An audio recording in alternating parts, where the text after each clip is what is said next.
Assalamualaikum warahmatullahi wabarakatuh. Halo teman-teman, selamat datang di Maga Talk, Spoken Words of Magapas. Kenalin, nama aku Desya Putri yang bakal nemenin kalian di episode Maga Talk kali ini. Dan hari ini kita kedatangan tamu spesial nih, yaitu perwakilan Komnas Perlindungan Anak. Silahkan untuk perwakilan Komnas Perlindungan Anak untuk memperkenalkan dirinya. Terima kasih. Terima kasih adik-adik untuk kesempatan kali ini. Kami dari Komnas Perlindungan Anak Provinsi Jawa Tengah. Mungkin dalam kali ini kami akan mengisi sesi terkait tentang perlindungan terhadap anak. Jadi perkenalkan, nama saya Riki atau sering biasa dipanggil Kak Riki di Komnas Perlindungan Anak. Kebetulan saya membidangi di Ketua Bidang Hukum Komnas Perlindungan Anak Jawa Tengah. Jadi kami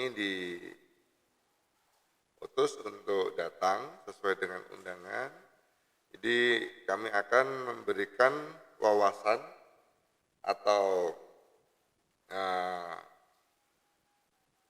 keilmuan terkait tentang apa itu perlindungan anak. Apa yang menjadi tugas dari Komnas Perlindungan Anak, apa yang menjadi kewajiban daripada pemerintah, masyarakat kepada anak. Jadi saya panggilnya Kak Riki aja nih Iya. ya. Mungkin ada kesibukan lain selain pekerjaan di Komnas Perlindungan Ya, Anak. Komnas itu sebagai wadah sosial. Jadi lembaga independen yang bersifat sosial. Kebetulan profesi saya sebagai seorang advokat, pengacara. Kebetulan kami juga sering membantu terkait dengan anak bermasalah dengan hukum atau ABH. Oh iya. Oke, mungkin langsung ke pertanyaan pertama kali aja nih. Boleh? Oke, pertanyaan pertama itu pengertian Komnas Perlindungan Anak itu apa sih? Komnas Perlindungan Anak atau Komisi Nasional Perlindungan Anak itu merupakan sebuah lembaga independen yang ada di negara ini yang bertugas untuk melindungi hak-hak anak secara keseluruhan. Iya, jadi gini, mungkin sedikit banyak adik-adik tahu bahwa di Indonesia ini ada beberapa lembaga independen yang bertugas sebagai pelindung terhadap hak anak. Jadi kalau lembaga negaranya ada yang namanya KPAI, Komisi Perlindungan Anak Indonesia. Nah, itu lahir berdasarkan undang-undang. Karena KPAI itu milik negara. Itu merupakan komisioner independen yang dibentuk oleh negara.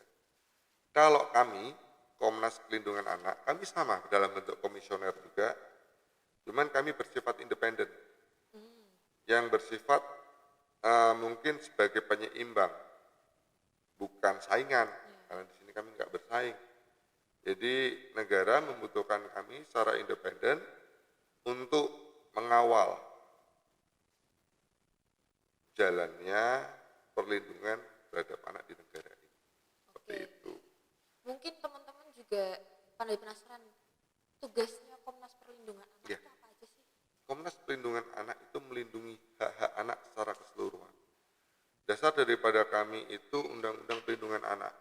Berawal dari Undang-Undang Nomor 23 Tahun 2002 tentang Perlindungan Anak yang sekarang sudah direvisi atau diperbarui melalui Undang-Undang Nomor 35 Tahun 2014. Jadi yang dikatakan hak anak itu secara keseluruhan, baik anak yang mengalami atau sebagai korban ataupun anak sebagai pelaku kejahatan. Anak sebagai pelaku kejahatan kalau menurut kami itu juga sebagai korban. Seperti itu. Jadi yang kami lindungi adalah hak-hak anak secara keseluruhan. Terus gimana tanggapan Kak Riki tentang hukum perlindungan anak zaman sekarang? Apakah sudah teratasi dengan baik? Nah itu. Jadi gini, adik-adik sekalian harus tahu, siapa sih yang disebut anak? Berapa sih batasan seorang manusia yang dikatakan atau disebut sebagai anak? Undang-undang sudah mengatur, sudah diatur dalam undang-undang bahwa batas usia anak itu di bawah 18 tahun atau maksimal 18 tahun. Itu disebut anak. Jadi sejak anak itu berada di dalam kandungan, usia anak di dalam kandungan atau masih janin di dalam kandungan hingga manusia tersebut berusia 18 tahun itu masih disebut anak. Nah, hak-hak anak itu sendiri itu sudah dilindungi dan diatur dalam undang-undang yang saya sebutkan tadi. Bagaimana nih penanganan hukum terhadap anak di Indonesia? Kalau saya katakan di sini, di Indonesia ini perlindungan terhadap anak saat ini sedang berbenah. Saya katakan sedang berbenah karena apa? Karena untuk infrastruktur itu sedang dalam pembenahan. Kalau sempurna belum. Nah, makanya dengan adanya kami di sini, KPAI, Komnas PA, mungkin ada lembaga perlindungan anak, mungkin dari Departemen Sosial Depsos itu juga ada, DP3KB itu juga di sini kita bersama-sama. Apa sih yang menjadi problem saat ini? Apa yang menjadi kendalanya juga? Karena apa? Kita berbicara aturan, itu kita juga berbicara peradaban. Perlindungan anak zaman sekarang beda dengan perlindungan anak zaman mungkin 5 tahun, 10 tahun yang lalu. Di mana teknologi ini belum seperti sekarang. Kalau dulu mungkin kita memberikan satu pendidikan atau pengetahuan pada anak, itu kita bisa hanya dalam lingkup keluarga, orang tua saja sudah cukup, mungkin ditambah dengan guru di sekolah, atau mungkin kalau yang muslim mungkin lewat pondok, atau mungkin lewat perkumpulan-perkumpulan di masjid atau apa, mungkin yang Nasrani juga gereja kan juga itu masih bisa. Tapi kalau sekarang untuk pengawasan ini kita juga mencari formula yang tepat. Karena apa? Mungkin kita bisa nih, kita lihat nih perilaku anak secara fisik. Tapi pada saat kita sudah berbicara masalah kita berbicara masalah akhlak itu susah. Karena apa? Teknologi sekarang, gadget contohnya. Bagi kami di sini gadget itu adalah musuh besar. Gadget itu bisa kita bicara gadget itu sebagai sesuatu yang positif, tapi lebih banyak negatifnya, lebih banyak mudaratnya kalau bagi kami saat ini. Karena apa? Dalam gadget itu banyak sesuatu hal yang bisa anak-anak ketahui. Nah, itu bagaimana caranya negara ini juga bisa bersinergi, bisa juga ikut mengawasi. Kominfo misalkan, dari Kementerian Kominfo, itu bagaimana pembatasannya. Kan sudah dilakukan nih, cuman kan juga masih ada nih kebocoran sana sini. Seperti itu. Nah, itulah yang akhirnya kembali lagi, bagaimana caranya negara ini bisa menciptakan satu formula untuk mengawasi itu. Yang susah diawasin kan akhlak. Kalau fisik itu kan bisa dilihat dari perilaku, akhlak yang susah. Oke. Terus menurut Kak Riki sendiri, solusi untuk meminimalisir terjadinya bullying verbal dan pengucilan anak di sekitar lingkungan itu apa? Ya, jadi gini, kembali lagi, bully. Kalau kita berbicara tadi yang sudah saya sampaikan, pada saat kita berbicara fisik, kembali lagi ke perilaku. Yang namanya perbuatan itu pasti berawal dari sebab, akhirnya menjadikan suatu akibat. Pada saat kita berbicara terkait dengan bully, bully itu apa sih kalau basa Jawane ngece ya. Iya. Diece nek Semarangan berarti dinyek kan gitu ta. Gitu kan. Tahu kan bahasa Iya. itu kan? Sering diece, dinyek gitu. Apa sih yang menjadikan bully itu bisa terjadi? Nah, mengapa kok bully itu bisa dilakukan oleh sesama? Pasti ada sebabnya. Nah, bagaimana cara kita meminimalisir? Ya kembali lagi. Bully itu pasti terjadi di lingkungan di luar keluarga, itu pasti. Nah, di sini kita kembalikan lagi. Untuk meminimalisir supaya tidak terjadinya satu bully, kita kembalikan lagi kepada akhlak. Bagaimana lingkungan sekolah misalkan, Ya. bully sering terjadi di sekolah. Iya. Bahkan banyak korban-korban anak-anak korban bully yang akhirnya menjadi stres, depresi dan lain sebagainya itu berawal dari lingkungan sekolah. Iya. Malah bukan lingkungan bermain, Benar. lingkungan sekolah. Banyak kan sudah Iya. itu. Nah, kembali lagi, bagaimana peran serta aktif sekolah dalam menerapkan aturan. Iya. Nah, masih ada kan untuk bimbingan dan konseling Ya, ada. di sekolahan? Masih ada. Nah, itu juga harus benar-benar difungsikan. Jadi guru-guru BK itu tidak hanya sebagai guru BK yang nggak aktif, jadi lebih aktif. Bahkan saat ini itu kalau kami rasa di sini peran seorang guru BK itu harusnya lebih aktif. Bahkan satu persatu siswa itu harus paham. Apalagi terkait dengan siswa-siswa yang mungkin sudah ada catatan. Dari situ bisa meminimalisir yaitu adanya bully itu terjadi bully. Saya rasa gini, kita berbicara anak ya, pada saat seorang anak itu diberikan satu pengertian dan wawasan yang tepat, pasti akan lebih mengerti. Iya. Karena kita bicara anak itu ibarat kata sebuah wadah kosong yang bagaimana caranya orang-orang atau lingkungan ini yang mengisi. Ya minimal harus ada filter. Oke. Terus prosedur mengatasi anak yang bermasalah itu gimana sih? Ya. Kari? ABH ya, Iya. anak bermasalah dengan hukum pastinya. Iya, pasti. Tadi dalam awal kami juga sempat memprolog juga bahwa kami di sini melindungi hak anak secara keseluruhan. Bagi kami, anak atau sebagai generasi penerus bangsa ini memang benar-benar harus dijalurkan supaya di kemudian hari bangsa ini, negara ini itu terisikan oleh generasi muda yang memang benar-benar memiliki akhlak yang baik. Baik. Kita berbicara lagi untuk jiwa, semangat, untuk nasionalisme, patriotisme terhadap bangsa ini harus ditumbuhkan. Nah, kenapa kami tadi sampaikan bahwa anak itu harus dilindungi hak-haknya? Karena itu sebagai masa depan penerus bangsa. Bagaimana nih apabila ada kenakalan terhadap anak nih yang terus mungkin lebih ekstrimnya anak sebagai pelaku kejahatan atau anak sebagai pelaku tindak pidana misalkan. Negara ini juga sudah mempunyai sistem terhadap peradilan anak. Ya. Udah ada undang-undangnya, Undang-Undang Nomor 11 tahun 2013. Ada. Indonesia sudah memiliki undang-undang tentang sistem peradilan anak.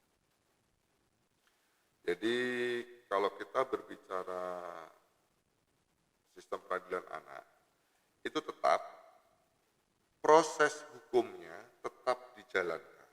Ya.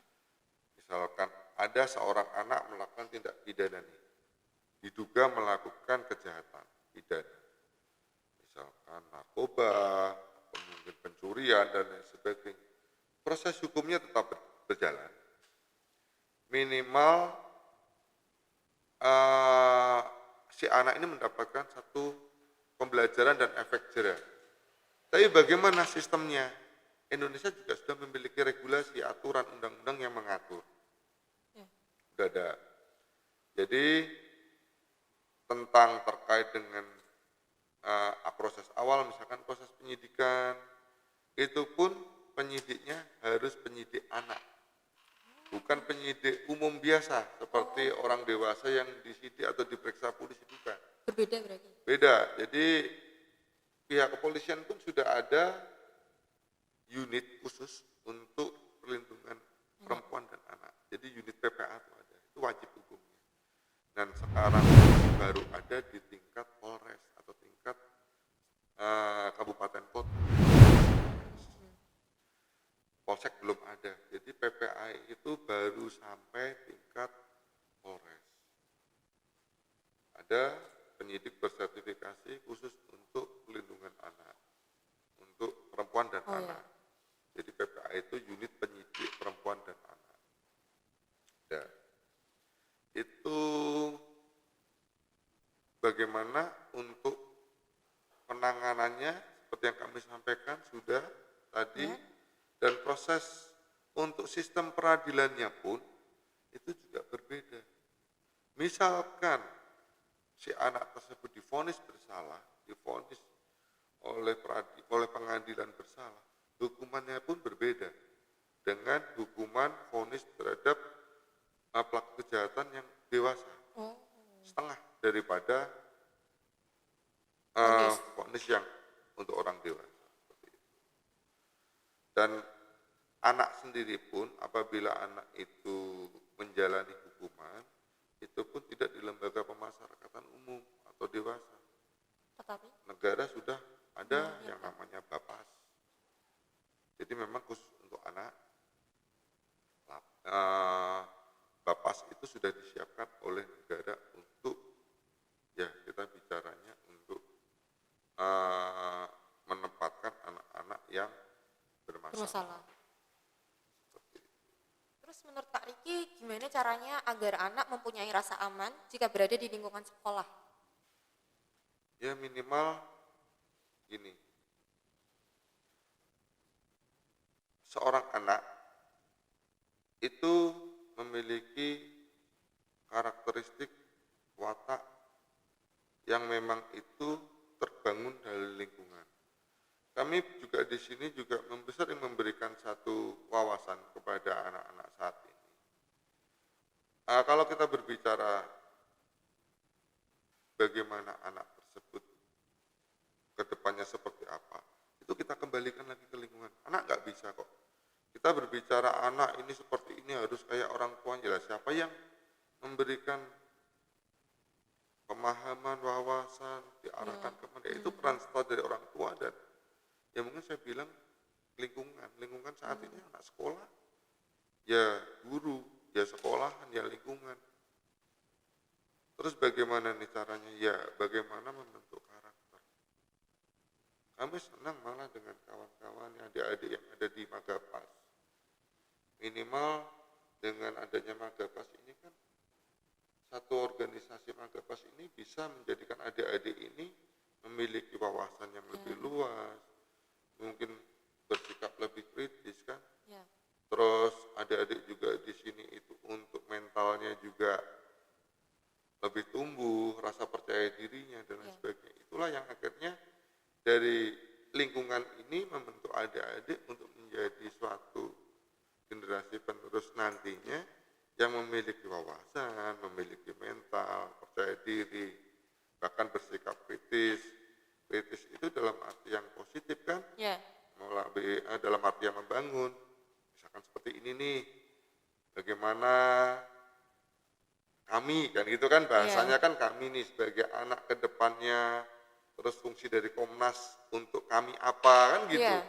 Nah makanya dengan momen seperti ini, dengan adanya Magapas ini, terus kami sebagai Komnas ini bisa memberikan satu wawasan kepada adik-adik. Ya seperti inilah yang kami harapkan dari Komnas, di mana adik-adik ini bisa mulai belajar dalam organisasi ini, mengembangkan diri, mengembangkan kepercayaan diri. Bahkan di sini adik-adik sudah mulai meningkatkan rasa tanggung jawab diri. Kan otomatis kan tanggung jawab nih, masing-masing punya peran masing-masing kan. Dan disinilah terus memiliki wawasan yang lebih luas, bersikap kritis terhadap apa ya, terhadap kondisi, kondisi mungkin ya kondisi lingkungan adik-adik saat ini mungkin yang berkompetensi dengan adik-adik apa seperti ya, contoh seperti ini. Ya lakukanlah hal-hal yang positif aja. Nah, bagaimana nih menyikapi terhadap hal-hal yang suatu ketika terjadi satu diskriminasi, kekerasan dan lain sebagainya terhadap anak, ya kami harapkan itu muncul dari adik-adik, dari sikap kritis adik-adik ini akhirnya bisa memunculkan suatu wawasan bagaimana supaya kawan-kawan kalian ini tidak terjerumus dalam hal-hal negatif. Terus pendapat Kak Riki tentang Magapas itu gimana sih? Kita tidak Yang tadi. Ini sesuatu hal yang positif bagi kami di sini. Secara pribadi maupun kami sebagai Komnas, ya kan memang sebenarnya organisasi itu kan memang banyak ya kalau kita berbicara di tingkat sekolah itu kan mulai dari OSIS kan itu, terus mungkin sekarang ada Magapas. Saya baru tahu loh malah Magapas. Magapas itu ternyata itu gabungan dari perwakilan-perwakilan sekolah yang mewakili kelas-kelas kan gitu kan. Jadi baik. Jadi sebenarnya itu malah teman-teman yang tergabung dalam Magapas ini, adik-adik ini minimal bisa melihat perilaku kawan-kawan. Ya mungkin saat ini kendalanya itu kan sistem pembelajaran kan juga masih seperti ini. Ya kembali lagi nih kalau saya katakan dari Komnas katakan pemerintah tidak adil juga. Ada korban juga kalau saya bicara dengan adanya sistem pembelajaran daring ini sebenarnya pemerintah juga nggak fair. Mungkin kalau anak-anak sekolah tuh wah seneng ya kan nggak sekolah kan gitu. Apalagi ada jam kosong kan seneng. Itu sebenarnya rugi. Kalian korban daripada sistem kalau kami katakan. Kalian tidak bisa berinteraksi dengan sesama secara fisik. Kan beda. Terus untuk pembelajaran juga sistem daring itu kan juga beda dengan sistem tatap muka. Secara emosional kan juga beda juga.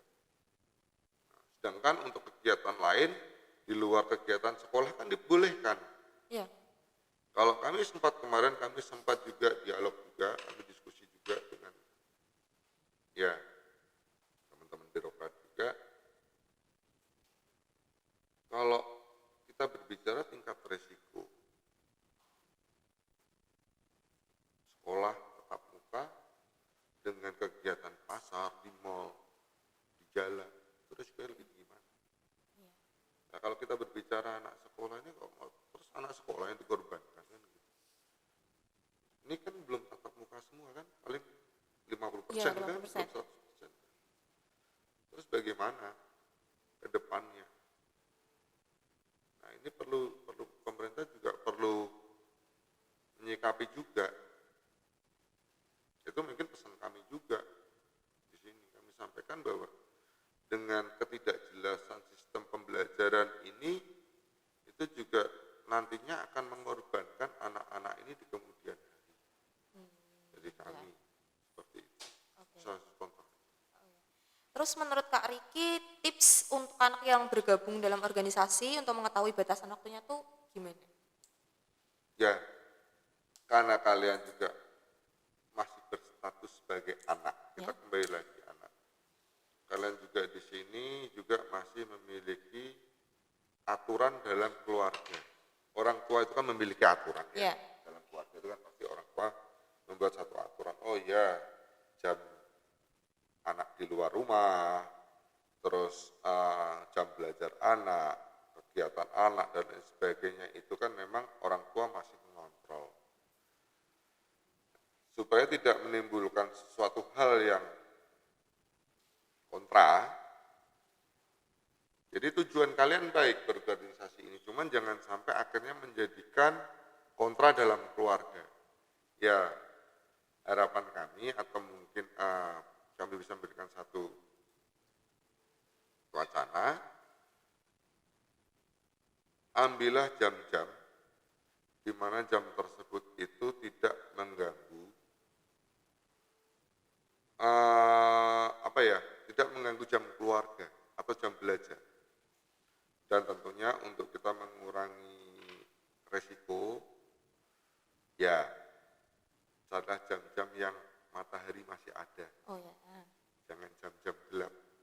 Jam-jam gelap itu jam-jam rawan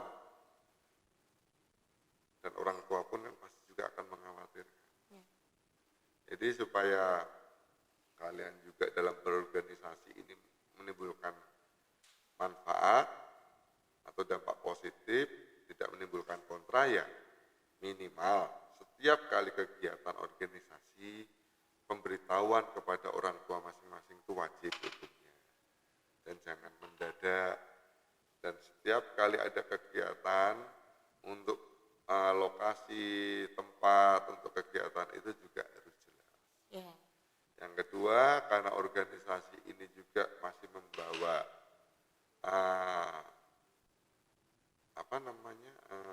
sekolah kalian masing-masing, tentunya juga kegiatan ini harus sepengetahuan dari pihak sekolah masing-masing. Seperti itu. Oke, terakhir pesan Kak Riki untuk generasi penerus bangsa. Ya. Perbaiki akhlaknya dong. Jaga akhlak. Dengan kita bisa menjaga akhlak, kalian mau diiming-imingi apapun yang negatif pasti tidak akan mau. Ya. Kita nggak bicara keluarga, nggak bicara lingkungan ya, masing-masing ya. Ya. Cuman kalau kembali lagi kita berbicara terhadap pribadi, kami nggak bisa kok mengatakan, negara tidak bisa kok diatur seperti apa, diketatin seperti apa, kalau tidak menjaga akhlak nggak akan bisa. Malah nanti kucing-kucingan jadinya, jangan. Ya. Sesuatu yang dipaksakan tidak akan menimbulkan sesuatu yang positif. Tapi kalau kita sudah sadar diri bahwa akhlak itu utama, pasti kalian bisa memfilter hal-hal negatif lain. Narkoba, kejahatan seksual itu kan berawal dari pergaulan pasti. Jadi jangan sampai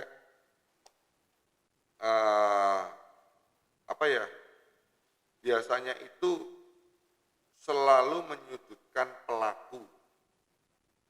Padahal kalau kita berbicara hukum, itu pasti sebab akibat. Ya.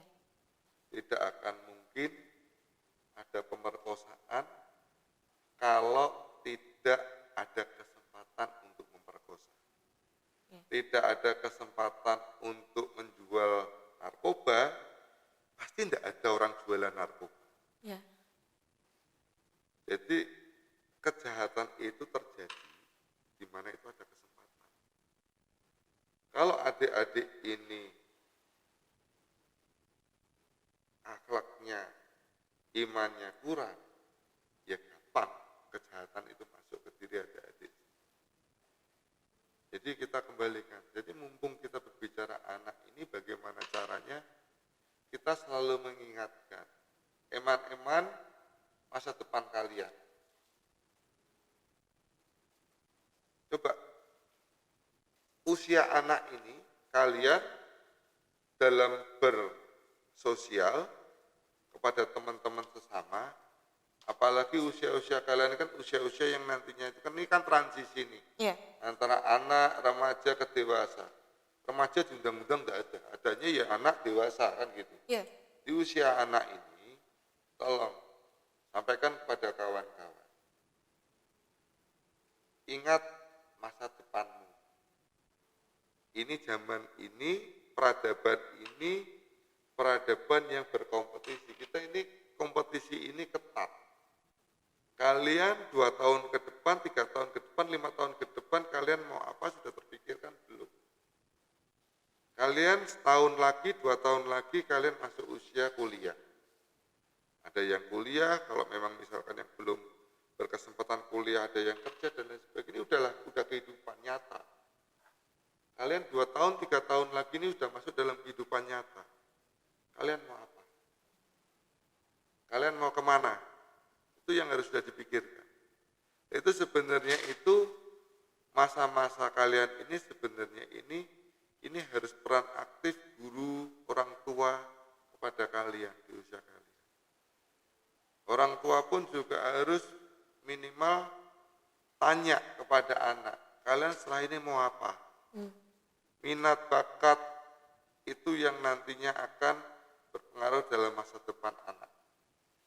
Mau jadi apa, mau kemana, mau seperti apa. Jadi itu mungkin pesan dari kami. Oke, sebelumnya tepuk tangan buat narasumber kita kali ini. Oke, mungkin ada Instagram Komnas bisa disampaikan. Ya, kalau untuk Komnas, ketik aja Komnas PA. Di situ banyak ada Instagramnya, kami juga ada webnya juga. Bisa di-follow ya teman-teman. Iya. Oke. Sebelumnya terima kasih buat Kak Riki Iya, sudah berkenan sama-sama. meluangkan waktunya di Iya. episode Magetalk kali ini. Iya. Jangan lupa untuk cek dan follow Instagram Magepas @magepasofficial. Jangan lupa juga untuk subscribe dan bunyikan lonceng di YouTube official Magepas. Tonton episode Magepas, episode podcast Magetalk lainnya ya teman-teman. Sekian dari aku, maaf apabila ada kesalahan.